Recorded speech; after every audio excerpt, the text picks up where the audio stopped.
People were like, hey, Jackson Whipper, you gotta go get that guy's record. Yeah, and then I got to stitch it and get more views. And more views, yeah.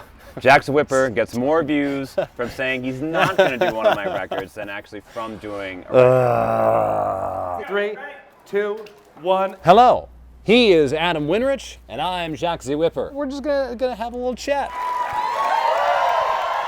Does that get annoying for you? Does that get frustrating for you? Constantly having to be like, I taught Jacques Z. Whipper, stop telling Jacques Z. Whipper to do what I'm doing. Oh, well, I would assume it's the internet, as we have learned, so I never feel like, ooh, crap. Naturally, that's what you're going to say. Any low-hanging fruit that's there to grab. And also, people do like to form rivalries, like, you guys must be against each other. Even me and other whip crackers, the other guys that I haven't met. I am a Midwesterner, and so I don't like conflict or uncomfortable situations. So I was like, can't we always get along? Mm-hmm. Can we get along? Can we be? Are we better as friends? So I don't go around trying to pick beefs with anybody. No. Yeah, you've always been incredibly gracious to me, including when I was, coming for your records, man. So with the most bullwhip cracks in a minute record, actually I felt bad for you when I saw the whip that you had that you were trying to use to get the record. It was a very heavy bullwhip, and I knew this will never set the record. And I was like, this is so sad. And I already had the design in mind of how to make it better. And I was like, all right, I'm getting to the end of this, of me doing it, but I will take this design, I'll get it a couple more times, and also make you one, and then we can go back and forth a little bit, and then be done with it. Do you have, of your 34 records that you have set, one that you are most proud of? I guess one that I'm particularly proud of, and it's just easy to remember, is that the last record I did was most Jenga blocks whipped from a Jenga set in a minute. And I had to do a minimum of 8 blocks to break the record. I held the record at 7 blocks. They wanted me to break that record on TV in Italy. And it's a very challenging record to do. Before I did 7 blocks, the record was 4 blocks. And when I did 7 blocks, it was out here at the Scarborough Renaissance Festival. We just had an hour, we were farting around. I'm like, hey guys, my personal best is 7 blocks. Let's just keep going until I get 7 blocks. But then for the TV show, it's not done that way. They're like, we will give you 3 chances, and that's it. And we need you to beat your personal best. So much more challenging. So I spent a couple months training, and I found out it was 1/3 skill, 1/3 strategy, and 1/3 luck. Yep. And they said you get 3 tries. Yep. It took all 3 tries, but I did do it. So I was very proud to be able to make that record happen in 3 tries in a foreign country in front of a live studio audience. What I learned long ago, this is probably 11 years ago or something, I did a little whip workshop in Maryland, and I met a guy who had bought the bullwhip that Robert Dante used to originate the record for most bullwhip cracks in a minute. It's a Mike Murphy bullwhip. And we were talking, he was a pretty smart guy. He was like, yeah, there's too much stuff going on. You have to focus on what you're doing. Nobody can do everything. Yeah. I feel like when I started, being able to do everything was more within reach than now. Like things have continued to develop. You have Todd Rex with all his whip tossing, Aaron Bonk with all his whip juggling, Justin Boreski with all his contact whipping. And then all the other harder tricks the Australians have created that maybe they don't tell anybody about because they want to keep them to themselves for competition. So whip cracking is still a very small sport, but there's still enough happening within it. No one person can clearly dominate. I would say the closest anyone has come to dominating, I'd say, would be like you with your social media presence. Like no one else is close, no matter who they are. But no whip cracker who knows technical whipping skills is looking at me and being like, that's a great technical whip cracker. I'm competent enough, I'm proficient enough, but I mean, as I said the other day, that the Hassett's 4 corners, I can get 90% of the way on a good day, and most days are not good days. With one hand. Yeah, with just one hand. You know, add in a second whip, and everything's gonna go and hit me in the face. And I'm gonna have welts. I have welts from yesterday, and it's fine. No one's gonna look at me and be like, "That's a great whip cracker." Mm-hmm. I would say that brings up a point. Audience members out at Renaissance festivals, something they don't think about, but I thought about a lot, is that there are 2 ways, sometimes 3, but I look at 2 ways to approach becoming a Renaissance festival entertainer. On one side, you can be a person that has a technique, some skill you like to do, and then you add personality and jokes until you have a show. Yeah. And on the other side, you start with a personality, and then you add tricks. Yeah. To the personality until you have a show. Yeah. And so many people look at what the skill is being presented, and maybe they know a little bit about the one guy might seem more tactical than the other. They're not aware that people came at it from 2 completely different sides. Yes. They just look at it as like, these guys both do whips. They must be like they're in the same ballpark. And they don't think about the different ways to become a Renaissance Festival entertainer. So you look at like your dad, or look at Don Juan and Miguel. Yeah. They started from a personality, and now let's add some technique to that. Yeah. And I'm trying to think of other good examples of people. A lot of the jugglers you see out at Renaissance festivals. Yes. They've got the skill first. They start with the skill first and then add personality. Mm-hmm. Yeah. So here's a question for you then. So who were your inspirations as like when you started doing your show? Yeah. None of us were great when we started. We all took things stylistically from other performers, inspiration from other performers. Who were your inspirations? Who did you look at and be like, okay, how can I be better by using what they do? Not by telling their jokes or doing their tricks, but like for me, I'll give you 3 examples for me. Yeah. My dad taught me how to move and how to stand on stage. Yeah. I saw Johnny Fox and that was like, oh, that's how you talk to an audience.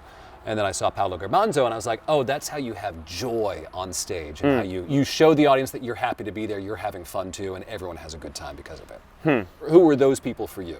Let's see, 3 entertainers. It can be one if you can only think of one. No, I can think of some people I paid attention to who were established performers. One guy is John Brady. He was an Australian whipcracker, lasso spinner. So John actually had a very broad scope of everything he could do. He could do whips, lasso spinning, he could do boomerangs, he could play a gum leaf, play a didgeridoo.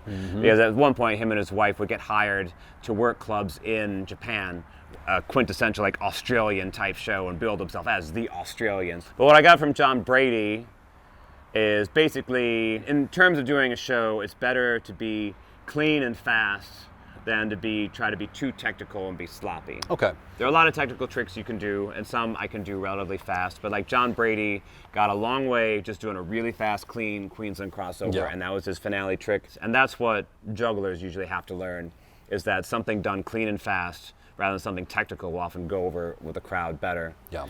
And also from John Brady, but from my experience in the Wild West Arts Club, is that, and from blues music, is that you have to dress better than the audience. Okay, yes. That's one thing I learned. So that's not one specific person, but just generally, that's what you look at, like the boots I wear and having like a nice vest with like dragons on it. That kind of comes from looking at rodeo performers, some guys like John Brady or guys like J.W. Stoker, where they would have cowboy boots that were heavily inlaid with leather, had designs on them, and have a very flashy outfit. Because you need to stand out when you're on stage. I would like to give a shout out to Johnny Fox, because something I think about all the time. You were like, okay, that's how you talk to an audience. But something else Johnny said was doing a show in a live setting out at Renaissance fairs where so many distractions. Even here when the fair is closed, we've got like something beeping in the background and horses walking. There's so many distractions, is that when you're doing a show, you can't go longer than 7 seconds. I think that's the number. It's below 10. You can't go more than 7 seconds without getting some kind of reaction from the audience, whether it's applause, a laugh, a groan, a whistle, something. You have to keep a tight show so the audience is constantly responding. You're not going to do 3 sentences and not have there be a punchline.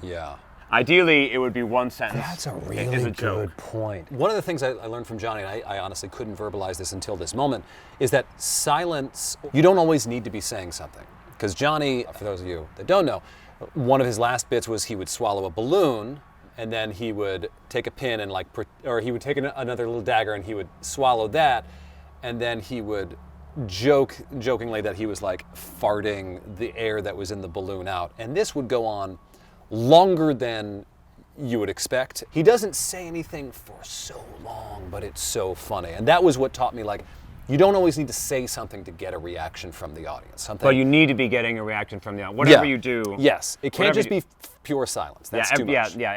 It's also, you'd say, like, every laugh is gold. Any laugh you can get, you got to hold on to that and keep getting it until the audience stops laughing. You're like, all right, now I need to rewrite this thing. My thing is, as soon as they stop laughing as much. So for years, I had a Nicolas Cage joke in my show, and it got great laughs.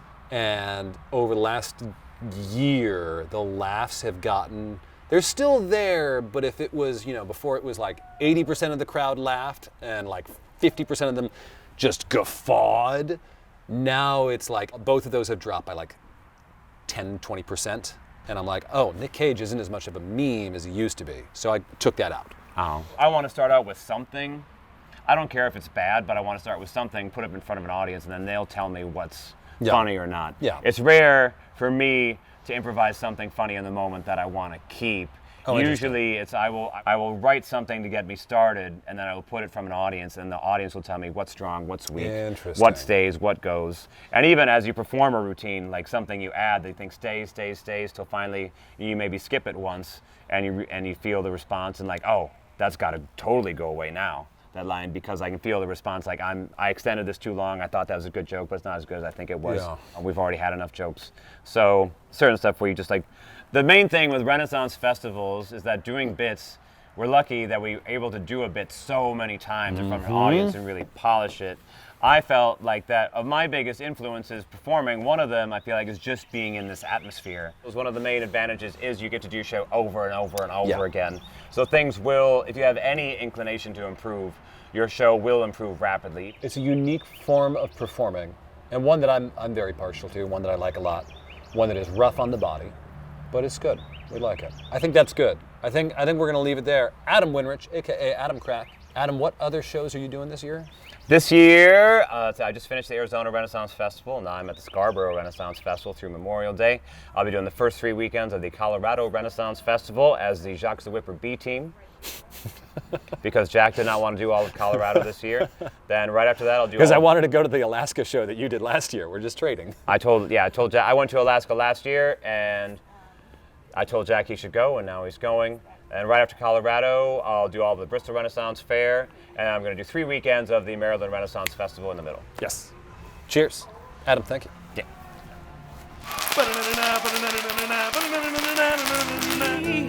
Toss a coin to your whipper, or maybe a 20, or maybe a 20. Whoa. Toss a coin to your whipper, please make it a 20.